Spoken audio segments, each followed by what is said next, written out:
Salut Cécile. Salut Véro. Merci de nous recevoir chez merci. toi. Comment tu vas? Très très bien. Très très bien. Très très bien. Ah oui. Alors Cécile, toi tu es psychopédagogue, Oui. mais tu es aussi coach en vie professionnelle pour les femmes. Alors pourquoi uniquement pour les femmes? Parce que j'ai pu repérer que les femmes avaient quelques petites difficultés d'assurance quand elles veulent développer un projet, notamment professionnel. Et ça se repère, ça se voit à travers, par exemple, leur relation à l'argent, peur de demander le juste prix, par exemple, ou un manque de légitimité, enfin, etc. Et donc, c'est pour ça que j'ai eu envie de m'adresser surtout aux femmes et de les accompagner dans le développement de leur projet. Tu as aussi créé une ASBL qui s'appelle Adelphité, qui en fait veut dire le sentiment de solidarité entre les femmes et les hommes. Oui. C'est ça. Tu as vu, j'ai dit femmes et les hommes et pas hommes et les femmes, comme on a tendance à dire. Une ASBL qui développe notamment des activités ludiques adressées aux petites filles. Oui. Et on va tout de suite parler de ce livre. Ce livre, Les femmes se révèlent. Et ce n'est pas en attendant le prince charmant, Oui. un livre qui vient de sortir. Est-ce que tout ça commence pas tout doucement à faire de toi une féministe? Ah mais oh là, non, ça commence pas, ça nourrit mon féminisme, ça l'exprime aussi, c'est plutôt d'ailleurs ça exprime ce côté féministe qui pour moi est une valeur, enfin très clairement, surtout quand on l'appréhende dans le sens de la Delphité, comme tu l'as dit, la solidarité entre les hommes et les femmes, et c'est ce vers quoi moi je veux aller. Et d'ailleurs, l'ASBL Adelphité, je reviens juste un tout petit peu là-dessus, mais prévoit des activités effectivement pour les filles, mais très vite, il va aussi y avoir des activités pour les garçons et on va faire des choses mixtes très très vite. Donc oui, ça nourrit mon féminisme. Cécile, tu me disais avoir un parcours un peu atypique. Tu as eu un décrochage scolaire à l'âge de 16 ans, puis tu reprendras tes études à l'âge de 20 ans, des humanités pour devenir éducatrice. Oui. Et puis tu décides d'aller à l'université, à Oui. l'UCL, pour faire donc la psychopédagogie. Oui. En tout, ça t'a fait 11 ans de cours du soir. Tu devais Oui, être c'est- particulièrement motivée. Pourquoi, Oui. pourquoi ce parcours? Qu'est-ce qui s'est passé? Mais en fait, quand j'avais à peu près 5 ou 6 ans, quelque chose comme ça, j'ai entendu dire que l'université existait. On m'a expliqué ça et la manière dont ça m'a été expliqué, ça m'a vraiment fait rêver. Pour moi, c'était, je voulais aller à l'université. C'était un lieu où on pouvait apprendre, découvrir. Et ça me fascinait en fait, ce côté apprentissage, découverte. Et puis la vie a fait que les choses ne se sont pas mises en place comme ça. Donc la vie de famille a fait que ça ne s'est pas mis en place du tout comme ça. Donc j'ai décroché très tôt. Et puis j'ai commencé à travailler très tôt aussi. Mais l'envie d'apprendre et d'aller à l'université est toujours restée. Elle est encore là d'ailleurs, encore aujourd'hui.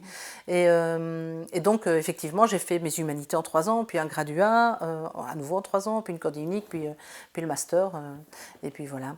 Et c'est suite à ça que tu vas avoir un peu une révélation, puisque ton côté Oui, créatif va se présenter à oui. toi et tu vas découvrir que tu aimes bien écrire, et en particulier pour les enfants, mais pas seulement.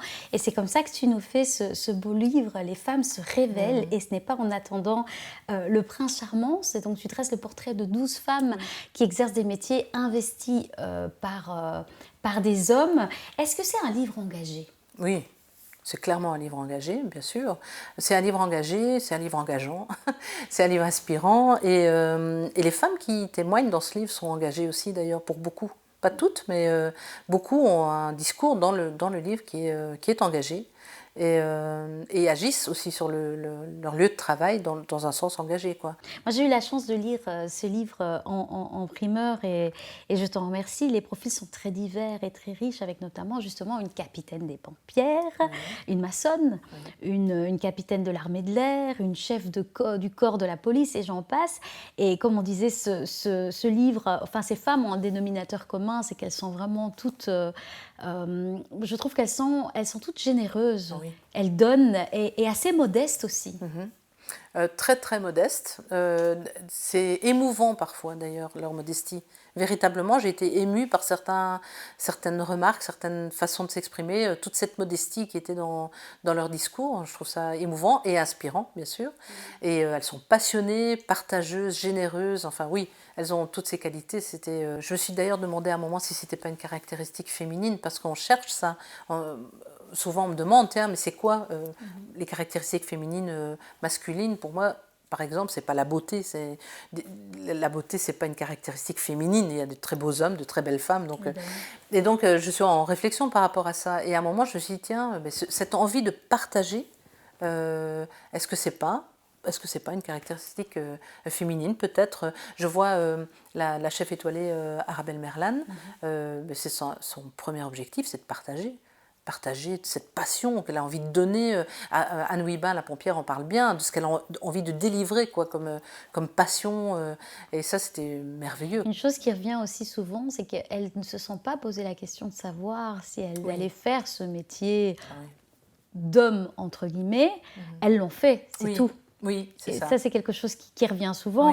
Et je pense notamment à Anne Houiben, que tu as citée, qui est donc la pompière. Quand on pense qu'à Bruxelles, il y a 8 femmes pour 1050 hommes. Au SIAMU, enfin, c'est vraiment rien. Je crois qu'à Liège, il n'y en a pas. On imagine ce par quoi elle a dû passer pour s'imposer. Oui, c'est très dur. Je trouve que c'est un milieu effectivement très dur. En même temps, c'est une grande communauté, c'est une grande famille, quoi, les pompiers ou les pompières. Et elle le dit elle-même, Anne Houiben d'ailleurs, à partir du moment où on est accepté, c'est fantastique, c'est une vraie grande famille. Mais en même temps, il y a des moments qui sont très très durs, des choses qu'on lui a dites quand elle était en formation, qui sont vraiment impressionnantes. J'en parle dans le livre, mais qu'à un moment, on lui a demandé de ne pas rester sans rien faire, parce que le fait d'être passive comme ça, dans une caserne de pompiers avec tous ces mecs autour, ça allait exciter les garçons qui étaient autour, et elle était atterrée par cette remarque, quoi. C'est incroyable. Je trouve que c'est même insultant pour les hommes. C'est même pas un problème que pour les femmes, c'est insultant pour les hommes. Et donc oui, c'était assez sidérant. Je pense qu'elle n'est pas la seule à le dire. C'est qu'à un moment, arrive un moment, je crois que c'est 5-6 ans ou 7 ans, où tu te rends compte de cette catégorisation finalement. Et avant ça, c'est pas le cas. Oui, non, c'est ça. En fait, il y a une étude qui a été faite très très récemment et qui démontre que les petites filles rêvent. Donc on croit en leur passion et en leurs rêves jusqu'à peu près l'âge de 5 ans. Et puis après, ça commence à s'éteindre, et notamment à cause du manque de représentativité des femmes dans toute une série de domaines. C'est notamment un des problèmes. Donc elles ne voient pas de femmes autour d'elles, elles ne savent pas s'identifier, et donc elles rentrent dans ce qui est tracé pour elles, en fait. Elle commence à adorer les paillettes, les princesses, voilà, et c'est parti. Le rose, et voilà. Et attendre le prince charmant. Et attendre le prince charmant, ce qui les rend passives. Et c'est quand même un phénomène de passivité énorme, l'attente du prince charmant. Donc oui, je pense qu'il y a vraiment quelque chose à faire de ce côté-là. D'où l'importance de la transmission. Et on voit clairement dans les portraits que tu dresses, à un moment, tu demandes aux femmes ce qui les a inspirées à devenir ce qu'elles sont aujourd'hui. Et souvent, on parle des parents. Donc, c'est dire à quel point l'éducation va avoir un rôle majeur. Ça, c'est un de tes combats aussi, faire attention à ce qu'on transmet. Oui, tout à fait. On le voit fort à travers, effectivement, les portraits. Et c'est aussi dans mes conclusions, l'attention qu'on peut porter tous les jours. C'est ce que je disais au départ de cette interview. Mais c'est l'attention qu'on peut porter tous les jours face aux enfants, ce qu'on peut corriger, la manière dont on va présenter les choses. Si un petit garçon a envie de boire dans un bol rose, qu'il boive dans un bol rose. Et si une petite fille a envie de jouer au foot, qu'elle joue au foot. Je veux dire, ça ne va pas les tordre, ça va juste les rendre eux-mêmes. Ils vont devenir eux-mêmes, se révéler. C'est ce qui est dans mon titre. On disait au début que tu étais une féministe, donc ça fait longtemps que tu es dans ce combat, si j'ose dire. Est-ce que, malgré tout, ces témoignages t'ont encore surpris ? Est-ce que c'est simplement venu confirmer ce que tu savais déjà, ou est-ce qu'il y a des anecdotes qui ont fait que tu te dis mais finalement c'est encore pire que ce que je croyais? Oui, il y en a plusieurs. Celle que j'ai racontée tout à l'heure avec Anne Houiben, la pompière, là c'était énorme. Je pense aussi à Anna Mailly, la batteuse, qui quand elle joue à un concert, à la fin on vient lui demander si c'est vraiment elle qui jouait, et elle dit mais vous m'avez vu faire. Ben oui, mais enfin c'était pas du playback, enfin on lui demande vraiment quoi. Et enfin je trouve ça quand même un peu violent, l'air de rien. Donc oui, ça m'a quand même, à ce point-là, j'ai trouvé ça assez étonnant. Et puis je pense à Alice Maïchak aussi, la menuisière, la poseuse de menuiserie, qui pour pouvoir commencer à discuter avec des fournisseurs, a dû prendre déjà un hangar, s'installer, avoir un numéro de commerce, un numéro de téléphone professionnel, pour être prise au sérieux, parce que sans ça, elle parvenait même pas à parler aux fournisseurs à partir du moment où elle disait je pose des menuiseries, quoi. Tu invites les femmes vraiment à prendre une place légitime, à se réveiller, car les hommes ont donné aux femmes une injonction d'être distraites.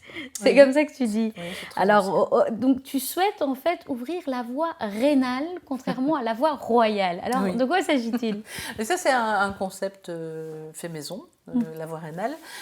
Oui, ça m'est venu comme ça, en fait. Je me suis dit, ce terme-là, hein, je me suis dit, mais tiens, moi, je fais une écriture inclusive pour tout mon livre. Et à un moment, évidemment, j'ai pensé à la voie royale pour les hommes qui existent, avec les clubs ceci, les clubs cela, où les hommes se retrouvent entre eux. Les cercles d'influence. Voilà, les cercles d'influence, etc. Et je me suis dit, mais tiens, tout ça au féminin, ça existe peu ou pas, enfin pas ou peu plutôt. Et mais donc, comment on pourrait appeler ça? Je peux appeler ça une voie royale. Et je me suis dit, mais non, je parle de femmes, donc ce serait la voie rénale, effectivement. Et Oui. oui, moi j'ai envie d'ouvrir la voie rénale pour nos filles, quoi, nos filles, nos filleules, nos petites filles, nos nièces, d'ouvrir une voie rénale. Donc une voie où elles peuvent pleinement exprimer ce qu'elles ont envie de faire et le développer et aller au bout de leur rêve, quoi.